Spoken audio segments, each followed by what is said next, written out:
this is Alea Jen and welcome back to my YouTube channel. So for today's video, ano nga ba yung mga ugali na pinakaayaw ng mga amo dito sa Hong Kong? So mukha na akong kukunin ni San Pedro Charit.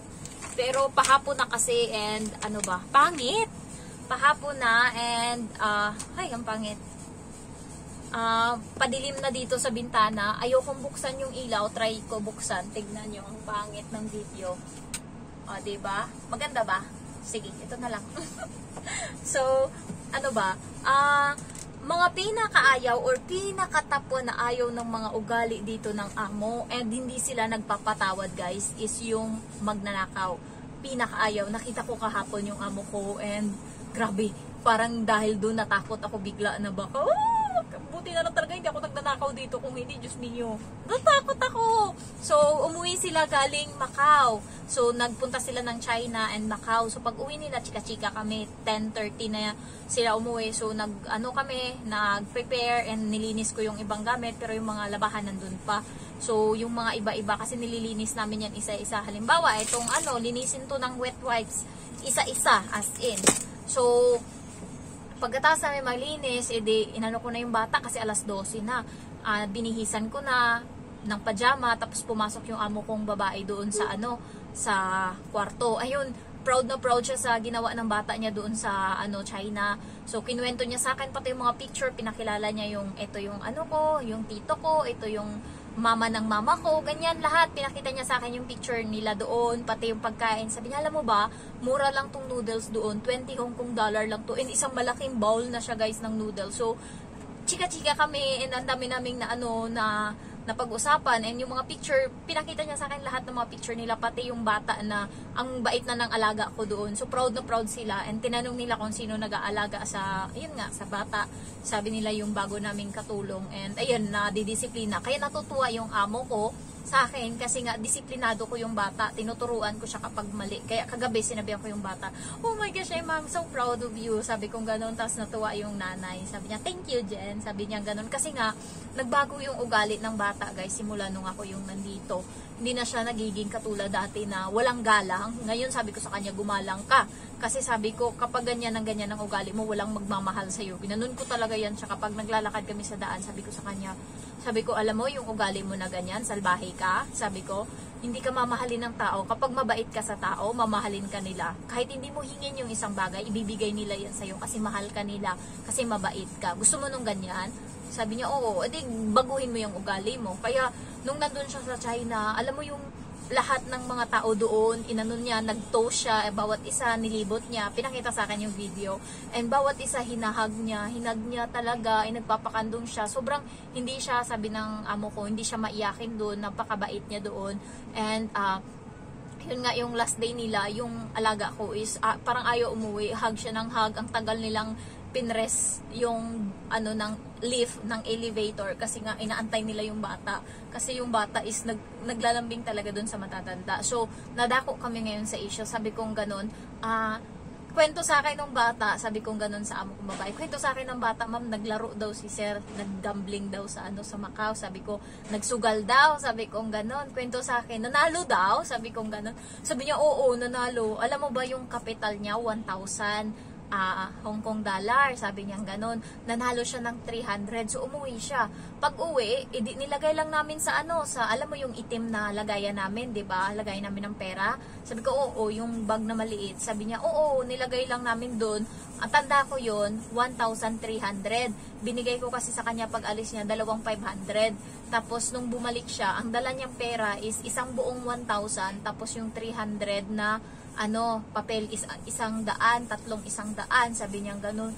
Tapos umalis na kami kinabukasan, nilagay lang namin yung bag doon, kasama nung bag, pinasok din namin sa isang bag, sabi niya. Tapos umalis na kami, naggala kami, umikot kami, 24 hours kaming nawala. Alam mo yung 24 hours naming hindi napansin. So nung kinabukasan, pupunta na naman si sir sa sa sugalan kasi nga magsusugal siya. So yung pera ngayon na napanalunan niya is yun yung gagamitin niya pang sugal. Hala Jen, wala na yung pera, sabi niya ganun. Wala na, pero tandang-tanda talaga namin, nandito yun sa loob ng kwarto. Sabi ko, ano ba nangyari? Sabi niya, iniwan namin tong bukas kasi nga papasok yung yung maglilinis ba, kaya hindi namin nilock, hindi siya nilalak kasi nga papasok yung maglilinis para linisin yung kwarto. Kaya pasok lang sila and wala kami dito nung time na yon. Umalis kami kasi gumala kami sa labas, sabi niya ganun. So, doon na nangyari na nanakawan daw sila. So, ang alam mo ginawa ng amo ko, 1,000 lang yun guys ha. Tinawagan niya yung pulis and sabi niya, napakadaming pulis yung dumating dyan, isang batalyon, sabi niya ganun. And ang kapal ng papel na dala, report, ang daming sulat. Kaya parang sinabi ko talaga sa, yun nga sa sir ko daw, na dapat hindi ka na tumawag, ang daming hassle, ang daming ganyan. Pero yung amo kong lalaki, gusto talagang panindigan, tumawag talaga ng pulis. Kaya kayo guys, huwag kayo magnakaw dito sa Hong Kong. Kasi hindi sila nagpapatawad. Kapag nakaw, ayan kasi yung issue nila dito. Kaya tingnan niyo yung mga Chinese hindi yan nagnanakaw.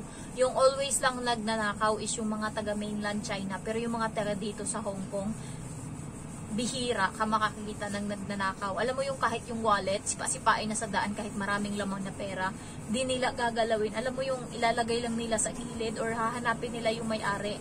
Ganun sila kabait. Kaya sinabi ng amo ko, ano daw, tinawagan daw nila yung yung police and then dumating yung police nag-report pero hindi nga daw nila mahabol kasi nga walang palatandaan, walang ganyan. Niisip daw ng nasa hotel is baka naiwala daw ng amo kung lalaki doon sa labas or natalo sa sugal or anong nangyari, doon daw nalaglag sa sugal. Pero ang alam nila talaga is noon sa kwarto kasi nga nag-away pa sila, sabi ng amo kong babae. Kasi Jen, ayaw na ayaw ko talaga ng 1,000 na buo. Mahirap siyang ipabarya sa market. Kaya pagdating doon sa sa hotel, sinabihan ko talaga yung amo ko daw na lalaki na bakit 1,000 buo yung binitbit mo? Alam mo naman na mahirap yan mahirap yan ipapalit sa market, sabi daw niyang ganon. Sabi niya, ayokong tanggapin yan, ayoko, sayo na yan, sabi niyang ganon. Kaya tanda niya daw talaga na nandun yung pera, nawala sa hotel. Ang ano pa ng hotel na inano nila, na binok nila is pinaka-expensive doon, yung Four Seasons ba yun? Medyo mahal na hotel, ayan. Pero magnanakaw, hindi ko alam kung paano nanakaw. Syempre guys, kapag mga Spanish, Portuguese, mga ganyan, yung na-colonize kasi yan sila dyan ng ganyan. Sabi kasi ng boyfriend ko, yung mga Spanish, yun yung mga ugali, magnanakaw, ganyan, ano ba, alam mo yung ugali na ganyan, doon yan namamana. So, kaya tayong mga Pinoy, di ba, may ugali din tayo na ganyan, hindi rin tayo makatingin kapag may mga gamit na nandyan na wala or ganyan, kasi nga, na-colonize tayo, and mostly ng mga ugali ng mga South American people is ganyan, mga taga Venezuela, ano pa ba? Spain magnanakaw din. And then Spain and then Peru. Ayan, Chile. Kasi na-colonize yan sila. Basta Mexico, mga diyaang lugar is may mga ano sila. Lalo sa Peru, guys, hindi mo pwedeng kahit nasa bus ka, dudukutan ka talaga. Alam mo yung hindi mo pwedeng ilapag yung gamit mo kahit ilang seconds lang, kukunin talaga yan. Ganun sila kalala doon. Kaya sabi ng boyfriend ko, hindi daw pwede na sumakay ako ng train doon or ano, kasi nga mananakawan ka talaga, kaya hindi sila sumasakay ng train kasi nandun maraming magdurukot. So na-colonize kasi ang Macau, kaya ingat kayo pag pupunta kayong Macau kasi nga may mga ganun palang issue dyan. So at least nalaman ko na pinaka-hate nilang ugali is magnanakaw, pinaka-hate na ugali ng amo ko is magnanakaw. So buti na lang dito kahit painan nila ako ng ilang libo-libo yan. Alam niyo yung mga maleta, may mga laman yan na ano sa loob, siguro 2,000 Hong Kong dollar, isang maleta, 3 maleta yung nandito. Tapos yung cabinet na yun na puro may mga ampaw doon na maraming pera, alam mo yun, andun lahat. Tapos parang feeling ko mga 8 months nang nakatambay doon. Tingnan mo, ano na ngayon, February, March, April, May, June, July, August, September, October, 8 months. Nandun lang, kailan lang yun nawala dun sa cabinet? Alam mo yung ganto kakapal na puro ampaw na marami. May mga nasa labas pa na pera guys, na mga 100, 500, ganyan, nakalapag lang dun.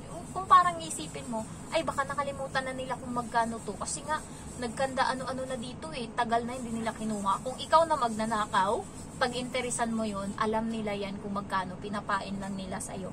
Alam nila kung magkano yung laman yan. Kaya kahit piso, wag kayong kukuha kasi mostly yan yung pinaka talaga, pinaka nakakaano nila dito, parang red flag nila. Pag nagnakaw ka isang beses, wala nang patawad, as in tapos na ang usapan, ano ka na, pwede kang makulong. Ayan, pwede kang makulong, pwede kang pauwiin nila, wala silang babayaran sa iyo. Ganun, no mercy, ganun.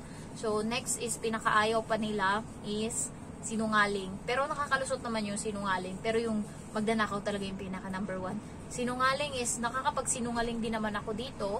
Ayan, pero hindi ganun kalala. Konting sinungaling lang kapag kailangan lang talaga. So, minsan nakakatakot kasi baka mahuli ako sa pagsisinungaling ko. Lalo yung mga bagay-bagay na, alam mo yung sinabi niya, nalinis mo na ba yung ganto? Sabi ko, tapos na. Tapos biglang, hindi ko pala nalinis. Baka mamaya makita. So, mga ganun lang issue. Ayan. So, ayun lang guys. Magnanakaw lang muna, sinungaling. Also, alcoholic. Kasi, hindi ganun ka-alcoholic yung mga taga dito sa Hong Kong. May nakita kang maraming umiinom na parang walwal talaga na uwing gapang. Pinoy yun. Charot. So, mga Pinoy yung ganun. May mga makita ka man, konti lang sa Chinese. Yung amo ko hindi umiinom yan. Naalala ko uminom siya ng isang ganto. Pag uwi niya talagang nakaganon siya sa sopa. Tas pulang-pula yung amo kong lalaki. Tas nakatulala ang ganon. Nalasing na guys. Pag tatawanan, wine lang yan. Ayan. So, next is magnanakaw, sinungaling. Parang yun lang naman. Yun yung pinaka-ano nila talaga. Ayan. So, thank you for watching and I love you all. Bye-bye.